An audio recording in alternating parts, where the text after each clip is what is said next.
Hello again, YouTube. Van Damage here with another boombox. As you can see, this one's quite a bit bigger than my previous build, which is that guy right there. That one's the Pelican 1200 case. This will be my coffee. We have vending machines where I'm at, and it's really nice whenever I run out. Refreshing. But this is my new build. I used an aluminum box, which is not ideal for these projects. I'm going to explain that a little bit later whenever I get into how I wired everything in. But, future reference, don't use an aluminum box unless you have, a lot of insulation for your wires and whatnot. I don't suggest it. I mean, you can get away with it. I figured it out, but just save yourself the headache. Don't use it. Get into a little bit of what's on here. As with my last one, put a little 2.1 by 5.5 millimeter charging port here. This is actually a pretty cool case. I do like a couple of features of it. Just, the color of it, it's pretty cool, gray with black, hinges, the little hoop-de-doos on the corners that hold everything together. It's pretty sweet. And, I can add a strap to this, so I can throw it over my shoulder and carry it around and annoy everybody that walks around me. Why? Because I can. Probably won't do that, though. No one likes my music. Sad days. But, if you saw one of my other videos where I was testing out how to build or how to connect certain things and run things in line, I used a 5x7, 5x7 speaker. These are those speakers. I didn't want to use a 6x9 just because I didn't know how big the box would be, so I got a smaller one, and they fit pretty nicely on here. Not exactly centered and, where they should be, but it works. I'm happy with it. And it also didn't help that whenever I was cutting inside the box, using a jigsaw inside a small space that it doesn't exactly fit in, you can't do a really nice clean cut. But, you know what? I don't care. It works. As you can see here, I have something different than my last one. Not on that one, but I have it on this one. A couple of VU meters. These read the decibel level, if it will focus. There you go. You can see, you're in the black area, you're in the good. You get in the red, you're going to start hurting your ears. Love these things. They're just cool little, add-ons I decided to use. They serve no purpose other than the fact that it looks cool. I like the analog. Gives it a kind of a classic feeling on a pretty brand new looking, well, other than the paint chips up here. Brand new looking box. Used a VU meter again. This one's yellow like the last one. I used a toggle switch with, carbon fiber cover. And I'm glad that I got this toggle switch with a cover because, cover your eyes. That's freaking bright. Holy crap. Why would you make that so bright? I don't understand it. But, you know what? It looks pretty cool. So, here's the outside of the box. One thing that I did, a little bit of an upgrade to my last one. As you can see here, I have my auxiliary cable running out and around. Say hello to my little predator. And I got a USB port. I can charge my phone or whatever I'm playing my music through on this now. It's really nice. I don't have to worry about killing it. The only problem is the battery doesn't last as long as my last one. I'm only getting, maybe a balmy 12, 13 hours battery life, which is so sad. Yeah, I know. Such little battery life. But I'm going to show you that these VU meters work. Now, on these things, I don't know if you ever knew how these work, but, it plugs in and somehow you can get right and left channel out of it. How does that work? Well, here's your left channel, the top portion.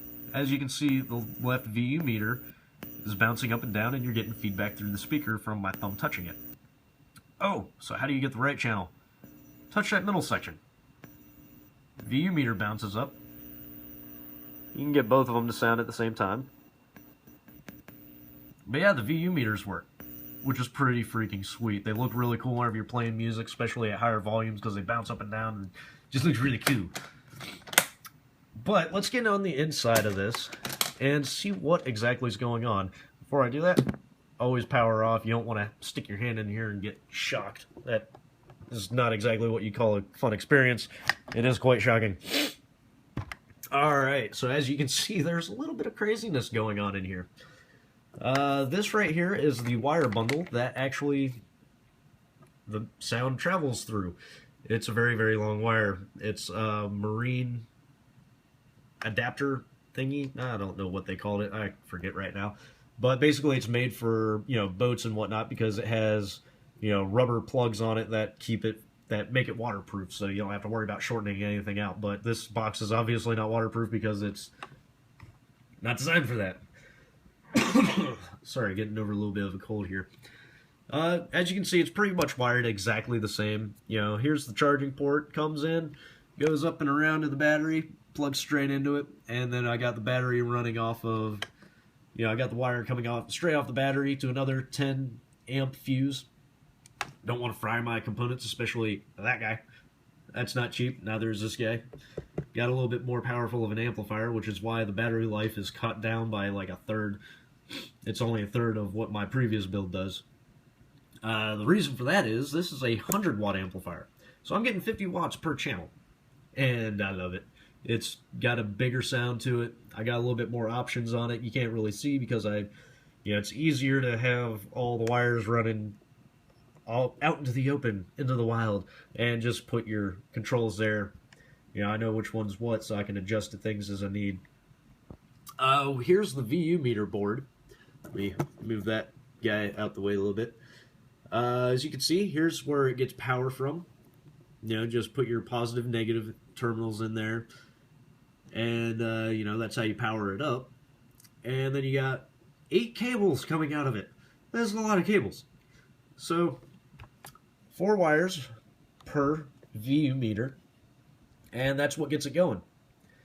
You also have to wire, let me see if I can find it. Oh, yep, you can see it.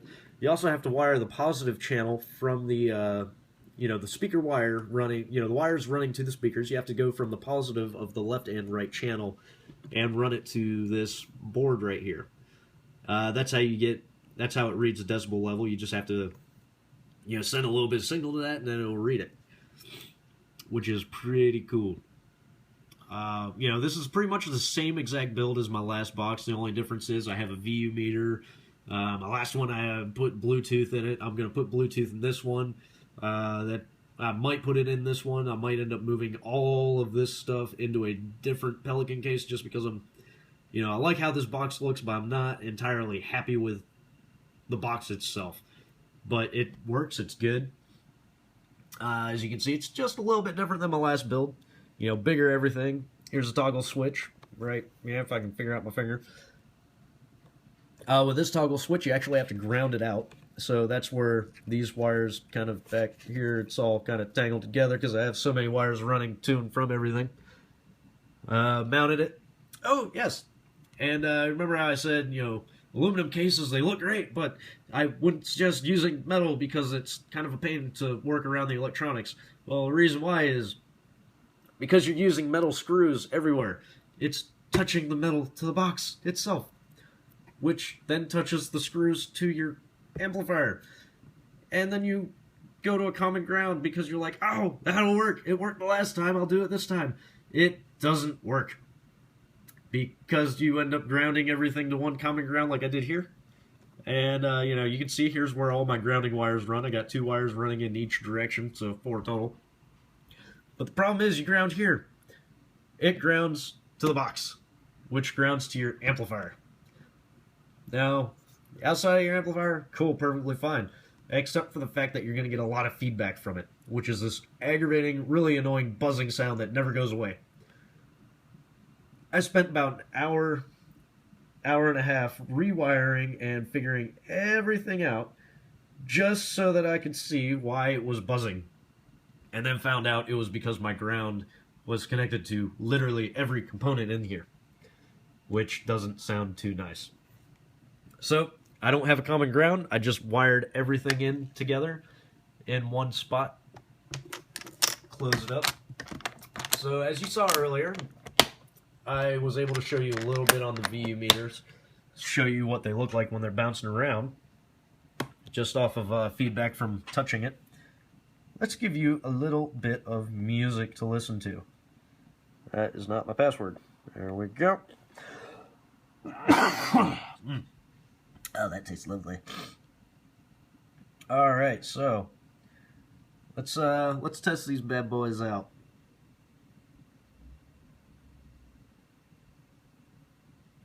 What is going on? Okay, so little technical difficulties.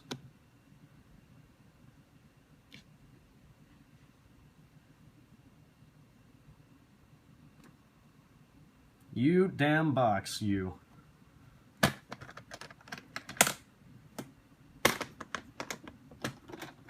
think I know what the problem is. I had, looking in here, it looks like one of the grounding wires kind of, yeah, you can see it right there. It came loose. It came out of its nice little hole, and it's not grounded no more. And that's actually the grounding cable for the amplifier. So, I'm going to have to rewire that. I'll do another video, show you what's going on, figure out why that came loose again. Or not again, that's the first time it's came loose. But, I'll do a video, show you what the VU meter looks like bouncing around with music playing. So, hope you guys have a good day, hope you enjoyed the video. And if you'll notice, every video I do, something goes wrong. I don't understand it, but that's why they've called me Van Damage, because nothing goes quite the way it should when I'm around. But I'll get it fixed, do another video. Hope you guys enjoyed this one. Have a good day. Oh, and please leave comments below. I like getting feedback from people. I love hearing, suggestions, or, just say, oh, that's pretty awesome, dude. I want one. Yeah, so just leave comments, feedback, whatever you want down below. And we'll see you next time. Have a good day.